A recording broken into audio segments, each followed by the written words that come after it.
C'est la confirmation en images de l'intensification de l'opération russe en Syrie.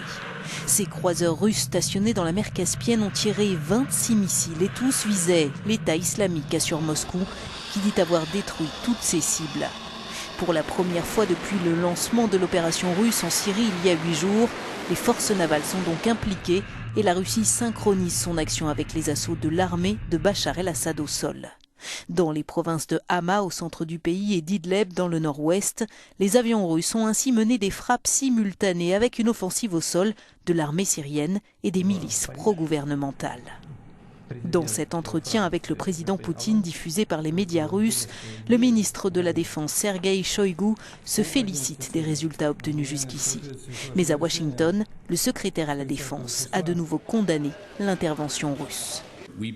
Nous pensons que la Russie a une mauvaise stratégie. Il continue à frapper des cibles qui ne sont pas de l'État islamique et nous pensons que c'est une erreur fondamentale. En dépit de ce que disent les Russes, nous n'accepterons pas de coopérer avec la Russie tant qu'ils poursuivront leur stratégie erronée. Cette stratégie consisterait avant tout à appuyer l'armée syrienne dans sa reconquête des territoires perdus, quels que soient les adversaires, plutôt qu'à anéantir l'État islamique qui occupe désormais la moitié du territoire.